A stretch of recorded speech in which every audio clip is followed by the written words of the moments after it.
So today I wanted to be kind and shed more light on Miss Keisha Shante Anderson. And keep in mind, I am doing what I'm doing for my own personal reasons.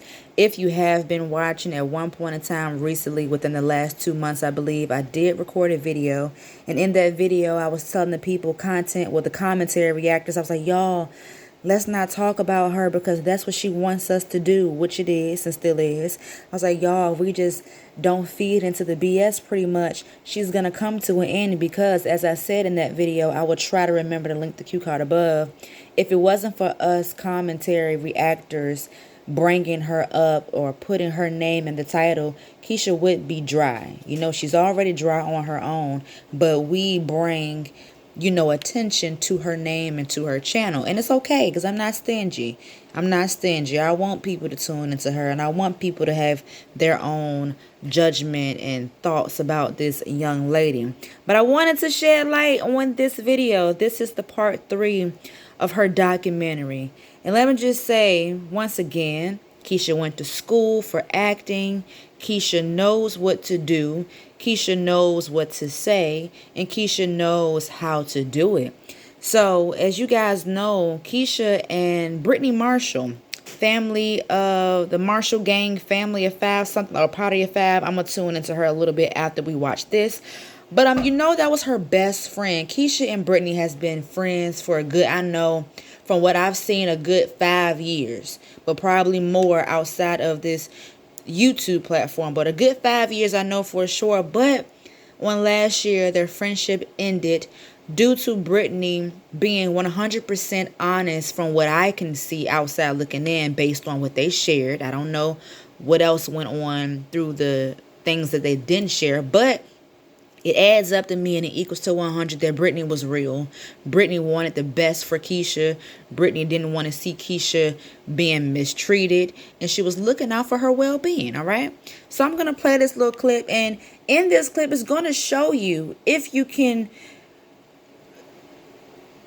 look past the facade and look past the fake emotions mixed with some real emotions. You just got to be able to read people. And you have to know the intention behind things that are being done. Once again, she made a 3-part documentary on her life. And I thought that it was going to be something different than what it was. But pretty much it was her coming on here sharing her life story. She had every right to do so. She wanted to share with people, other people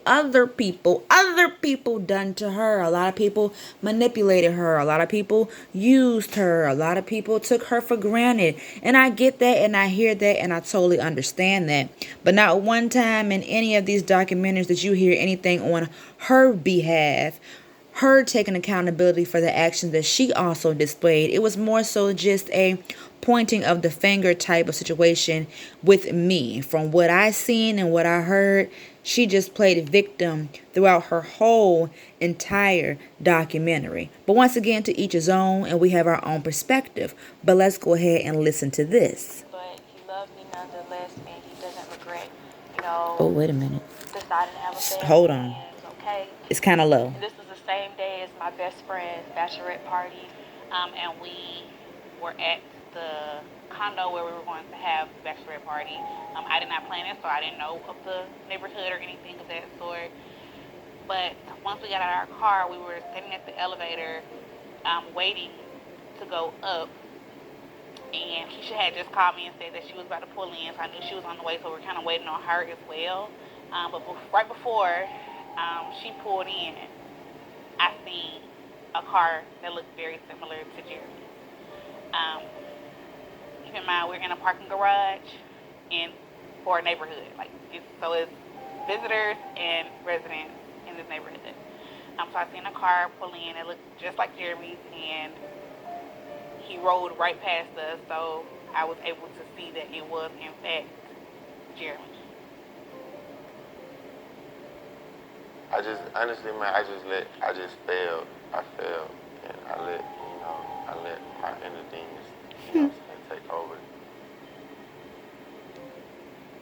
Monday morning, she texted my phone and said, I'm your best friend, and I just want to let you know that I saw a female in Jeremy's car over the weekend. I told her, did he mention that it was a girl sitting in the front seat?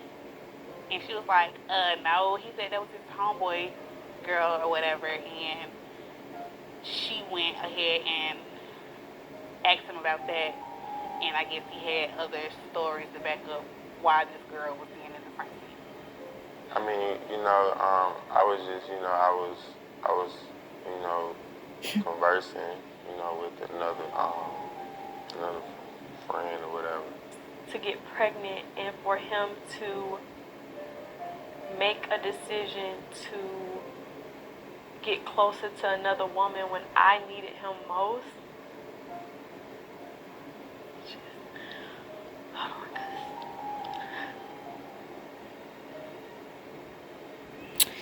I'm going to stop it here. Once again, I'm going to be kind of negative, but I'm going to keep it real how I want to keep it real.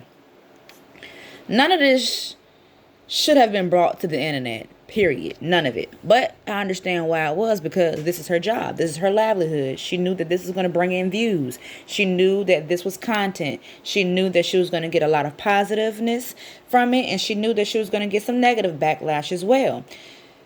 In my mind, not just speaking on Keisha's situation, but for anyone that is in any type of relationship, and if you want that relationship to last, living in today's time, this is not the place, speaking on the internet online is not the place for you to bring your relationship to. It is not for you to share any personal business, whether your man cheated on you, whether you cheated on him, whether he had a baby with somebody else, whether you had a baby with somebody else. That is nobody's business online to talk about, unless you are very conscious in knowing what you're getting yourself into. It's nobody's business. So when someone speaks on your relationship, you should not feel any type of way, because just like you came on here freely to share your business, people can come on here freely to talk about your business that you shared when you didn't have to share it in the first place, okay? And I still just think it's dumb, because she just sat there and said that he went, I'm just going to reword it, he went while she was pregnant. He had all the time in the world to go and confide and converse with another woman who made him feel good. Another woman did actions that Keisha couldn't do, or maybe she could do, but he just wanted to feel another action from another woman because it was a feel-good feeling moment. She allowed for him to do so. She let Jeremy know that it was okay for him to do so. So if the shit happened again, it shouldn't even make it to the internet. That's all I'm gonna say. It shouldn't make it to the internet, because you are allowing this man to treat you how you want to be treated, which is whatever, with little respect, okay? He ain't got no respect. Yeah, you the mother of his kids, but trust me, men think differently. He like, okay, yeah, she let me do it again. She ain't going nowhere. I can do it again and whatever. So Brittany told her, yeah, I seen Jeremy, da-da-da. And I understand, like, when you really up somebody's ass and in love, you are going to be naive and just think you going to go with what the dumbest say, okay? Me, personally, I wouldn't have went with it. Like, why is your homeboy girlfriend with you? I don't care how close I am to another female. My boyfriend ain't gonna be riding with my friend, because at the end of the day, I know how people can be. Yeah, my friend, she may claim to be my friend, but she may not be my friend how I think she's my friend, and my friend may want my man, and I'll be damned if I got anything to do with it. It ain't gonna happen on my end. I'm not gonna give you all the time to be together. So for Keisha to believe, excuse me, I just did something. I hope y'all hear. But for Keisha to believe that Jeremy said that was his friend's girlfriend, that was dumb on her behalf. But I understand it. Jeremy made her feel as though she could trust him. Okay? But no. Keep your friends and your boyfriends and friends from one another. I'm stuck here. I can't. This low. I can't be, satisfied. Men, we're selfish. Like, we're selfish beings. Thank you. So, it's like, I couldn't see past what the real objective was and what the real situation was. So, I just, like I said, I failed in that area. I can't hear. But all he said, he failed. He was. I want to talk to you about the situation, because it is a embarrassing situation. Yep. Can't there for us stressing out about this situation. Simply because, like, she was really going through it. and he wasn't really there for her at this moment. I was there for her. Like, she confided in me. She didn't want to talk to me about the situation because it is a embarrassing situation. You can't really, you don't know who to trust in situations like this. So because I had first on seen it, and then we went through it together, she was able to confide in me. I didn't look at Jeremy the same for a while. As honest as he was every day, you know. Anywho's just dumb. You lost a great friendship over a no good ass man. You put a man before your friendship. She was really your friend. She told you the real. She could have just let you been out here hydraulic and stupid and ain't let you know that your man was around out here with another female. You wouldn't have known shit about it. It's just women, the stupidity and the nerve to record the shit and then feel some type of way when somebody talk about her shit. All for the views, all for the money, because that is what it is. I don't care what nobody say. I don't care what nobody say. Yes, this is her job. I get it. But some shit you just don't fucking record. You just don't. You showing the world that you're stupid. Although everybody not gonna think that you're stupid. Everybody gonna think. Some folk gonna think, oh, she's so strong for doing what she did. She had the backbone to come to the world and record and share her story. Yep, she damn sure was strong and stupid as hell for doing that. Cause I'm not gonna let nobody know what the hell I'm going through. I ain't gonna let, cause that's just not. It is quite embarrassing. It's embarrassing because you gotta be a real woman and a real man. No, I ain't even gonna get into it. Hey, she did her and it did what it needed to do for the YouTube platform. There ain't enough views for this dumb shit. No, I need 1 million views for this dumb shit. I mean, put in time, honey. Then got a nerve to bring kids in the world. You know, just for them to come out happy and healthy babies, it's just a love that everyone deserves to experience. And that just really made what me and Jeremy went through all the more worthwhile when we got to see our prize at the end. No, y'all stupid. Just dumb.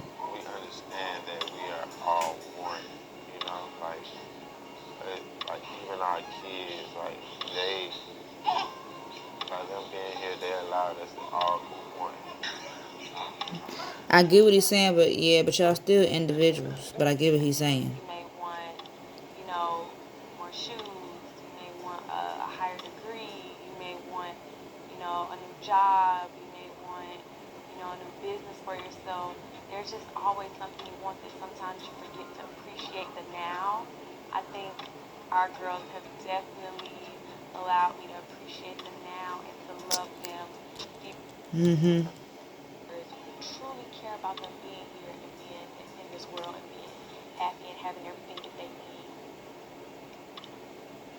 I've never seen something like that, and that's when I knew that my good outweighs my bad on my platform. Despite all the negative platform, when you speak on it and when you pay attention to it, that's when it seems like I would have expected for her to say my good outweighs my bad in my life.